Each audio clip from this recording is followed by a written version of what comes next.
అందరికీ నమస్కారం. ఈ ఛానల్లో వీడియో పెట్టి చాలా కాలం చాలామంది అయితే అసలు మర్చిపోయాను అనుకుంటున్నారు. అసలు ఈ ఛానల్ ఉందని కూడా ఎంతమంది గుర్తుండకపోవచ్చు. 14-15 సబ్స్క్రైబర్లు ఉన్నారు. సరే, అంతకుముందు ఎప్పుడో ఒక కరుంగలి మాల గురించి ఒక డీబస్టింగ్ వీడియో ఒకటి పెట్టాను. అంతకుముందు ఎప్పుడో కొన్ని భగవద్గీత శ్లోకాలు పెట్టాను. అవన్నీ పక్కన పెడితే ఇక నుంచి ఇందులో కూడా రెగ్యులర్గా వీడియోస్ వస్తాయి. ప్రధానంగా ఇక్కడ ఆధ్యాత్మిక విషయాల్ని, స్పిరిచువాలిటీ గురించి మనం డిస్కస్ చేస్తాం. వాటికి సంబంధించిన సైన్స్ని కూడా చెప్పాలంటే స్పిరిచువల్ వే ఆఫ్ లివింగ్ అన్నది పర్ఫెక్ట్గా చూపిద్దాం. ఇక్కడ ఏ మతం గురించో కులం గురించో కాకుండా, అతిభక్తి ఆర్భాటాలు కాకుండా, రేషనల్ థాట్తో మన సనాతన ధర్మం అంటే ఏంటి అన్నది నిజమైన బాట. దాంట్లో భక్తి ఉంది, దాంట్లో అన్ని రకాలు ఉన్నాయి. నాస్తికత్వం ఉంది, ఆస్తికత్వం ఉంది, అన్నీ ఉన్నాయి. దాని గురించి మనం చూద్దాం. సనాతనం అంటేనే evergreen. That was in the past, that is in the present and that will be the future. కాల ప్రవాహం లాంటిది అన్నమాట. కాలం ప్రవహిస్తూనే ఉంటుంది. కాలం ఉన్నంతకాలం సనాతన ధర్మం ఉంటుంది.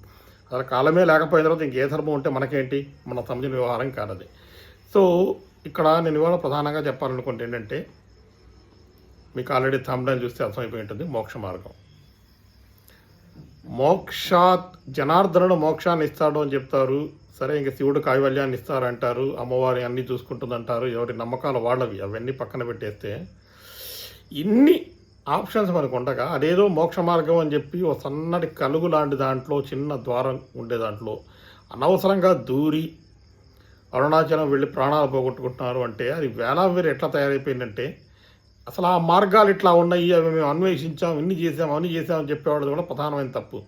ఎందుకంటే వాళ్ళు ప్రతిదాన్ని మేము పరిశీలిస్తున్నాము, ఇంటర్నెట్లో లేని సమాచారం చెప్తున్నాము, పరిశోధిస్తున్నాం, జనానికి ఏదో మేము చేస్తున్నాం, మేలు చేస్తున్నాం అనుకుంటున్నారా? లేకపోతే వాళ్ళ కమర్షియాలిటీ చూసుకుంటున్నారా? జనంలో ఉండే భక్తి అనేదాన్ని ఎక్స్ప్లాయిట్ చేసుకుంటూ, అది ఎవరికి వాళ్ళే అర్థం చేసుకోవాలి. ఎవరో చెప్తే వచ్చేది కాదు. బట్ ఏంటంటే ఇక్కడ అరుణాచలం యొక్క విశిష్టత ఏంటి అంటే, మంచి యోగ సాధనానికి, యోగ మార్గానికి పనికొచ్చే ఒక గొప్ప ప్రదేశం అది.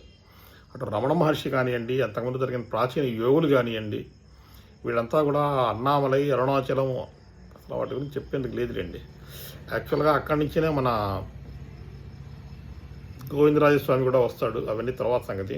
ప్రధానంగా అరుణాచలం అంటే ఏంటంటే ఆధ్యాత్మిక మార్గానికి మనం సరైన బాటను వేసుకునేందుకు, లేదా అందులో టిక్ ఆన్ అయ్యేందుకు, లేదా అత్యంత ఆధ్యాత్మిక ఔన్నత్యాన్ని, దాని గొప్పతనాన్ని, ఆ వైబ్రేషన్స్ అనుభవించిన ఒక గొప్ప ప్రదేశాలు అది కూడా ఒకటి మనకి.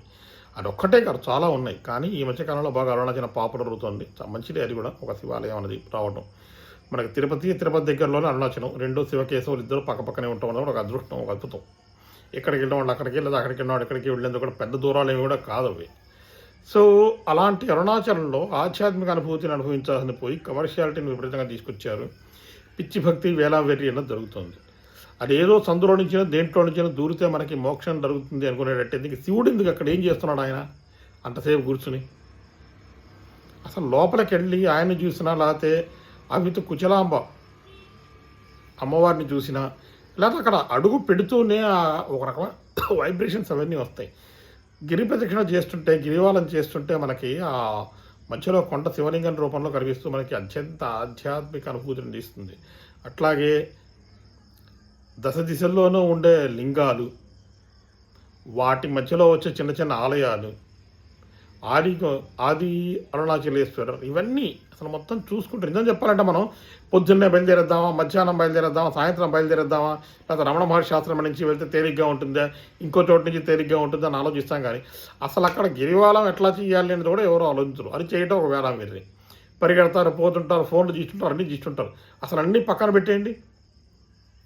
జస్ట్ ఆ వాతావరణాన్ని ఎక్స్పీరియన్స్ అవుతూ, ఆ యాంబియన్స్ని మీరు అబ్జర్వ్ చేసుకుంటూ శరీరంలోకి, మనసులోకి, ఎందుకు ప్రదక్షిణ చేయకూడదు, ఫోన్లు అన్నీ పక్కన పెట్టేసి సరే రికార్డ్ చేద్దాం అనుకున్నారు, ఒక అనుభూతిగా దాచుకుందాం అనుకున్నారు. అసలు ఆ రికార్డింగ్ అనే పనిలో నుండి ప్రశాంతంగా వెళ్ళండి, 4 అడుగులు వేయండి, మంచి ప్రదేశం కనిపిస్తుంది, చక్కగా ఫోటో తీయండి, ఆ ఫోటోని ఆస్వాదించండి. రోజంతా వీలైనంత వరకు చిన్నగా తిరుగుతూ చేయండి ప్రదక్షిణాన్ని. లేదా ఇవన్నీ కాదు అనుకుంటే శుభ్రంగా శివుడిని మనసులో తలుచుకుంటూ హరహర మహాదేవ అనుకుంటూ ప్రదక్షిణం చేయండి. అద్భుతమైన శరీరానికి మంచి ఎక్సర్సైజ్ లాంటిది, మానసిక ఎక్సర్సైజ్, మన స్పిరిచువల్ మైండ్కి, సోల్ కూడా గొప్ప ఎక్సర్సైజ్ లాగా పనికి వస్తుంది. అంతేగాని అక్కడ ఏదో గుడి ఉంది, ఆ గుడిలోకి వెళ్ళాలి, అక్కడ ప్రసాదం తీసుకుంటే పుణ్యం వస్తుంది, దీపాలు ఇస్తే ఇంకోటి ఏదో అవుతాయి, ఇవన్నీ కాదు. అక్కడ గుళ్ళల్లోకి, ఆశ్రమాల్లోకి, వాటిలోకి వెళ్తుంటే ఎన్నో కుక్కలు ఉంటాయి. అక్కడ వాటితో చక్కగా కాసేపు ఆడుకోండి, లేదా వాటిని దగ్గర తీయండి. మన దగ్గర కూడా కాళ్ళు లాగటమో, లేకపోతే మన దగ్గర ఏదైనా ఆశించడం చేస్తుంటాయి, అవి ఏగలిగి తీయండి. సాధువులు సంతులు కూర్చుని ఉంటారు. వాళ్ళల్లో ఎవరో నిజమైన వాళ్ళు ఎవరో మాయ ఫకీర్లు ఎవరో మనకు తెలియదు. కానీ మనకు తోచినంత వాళ్ళకి సహాయం చేస్తూ పోండి. భారాన్ని పరమేశ్వరుడు మీద వేసేయండి. చక్కగా జీవాలం చేసుకుని అరుణాచలేశ్వరుడిని చూసుకుని ఇంకా మనకు టైం ఉంటే కనుక కాసేపు అక్కడెక్కడ ఏదో మంచి ప్రదేశం చూసుకుని అక్కడ ధ్యానం చేసుకుంటాం కానీ జపం చేసుకుంటాం లాంటివి కానీ చేయటం. అసలు ఏమీ లేకపోయినా ప్రశాంతంగా ఈ రమణాశ్రమంలోనూ మిగతా చోట్ల కూర్చుని ఆ యాంబియన్స్ని నిజం చెప్పండి యాంబియన్స్ని చూసుకుంటాం. గుడి లోపలే సన్నిధిలోనే కూర్చునే అవకాశాలు కూడా ఉంటాయి. అలాంటి అవకాశాలు ఉన్నప్పుడు అక్కడ కూర్చుంటాం, దర్శనం చేసుకుంటాం. లాంటివి చేయకుండా ఈ మధ్యకాలంలో మరీ అతి మొదలైపోయిన అక్కడ ఏదో చెట్టు ఉంటుంది, ఆ చెట్టు మీద తొండలు బలులు కనిపిస్తుంటాయి. వాళ్ళంతా పరిపూర్ణమైన జీవులు, ముక్తాత్మలు, జీవాత్మలు ఇంకోటి ఏవో చెప్తారు. అక్కడ ఎళ్ళప్పటి నుంచి అరుణాచలేశ్వరుని చూడటం పోయి ఆ చెట్టు మీద ఉండే బల్లుల్ని వాటిని లెక్క పెట్టుకుంటూ కూర్చున్నారు మా భక్తులు. మేము ఇన్ని పరిశోధన చేసామని చెప్పేవాళ్ళు నిజానికి అరుణాచలం విశిష్టత చెప్పాల్సింది పోయి ఇవన్నీ చెప్తే మన పిచ్చి జనాలు ఎట్లా చేస్తారో తెలీదా? ఈ కాదు మేము ఇట్లా చేయొద్దని ముందే హెచ్చరిక చేసాము అంటారా? నిజమే, నేను కూడా చెప్తా. పెద్దానికి వార్నింగ్ చేసుకుంటూ పోతా. ఆ వార్నింగ్ ఎవరు చదవరు. మనం కూడా ఎన్నో టర్మ్స్ అండ్ కండిషన్స్ చూస్తాం, వాటి కూడా మనం చదవము. ఏం చేస్తాం, టిక్ పెట్టి వెళ్ళిపోతాం. అట్లాగే ఉంటుంది మన జనాలు వేరే దాన్ని చెప్పేటప్పుడే కరెక్ట్గా చెప్పాలి.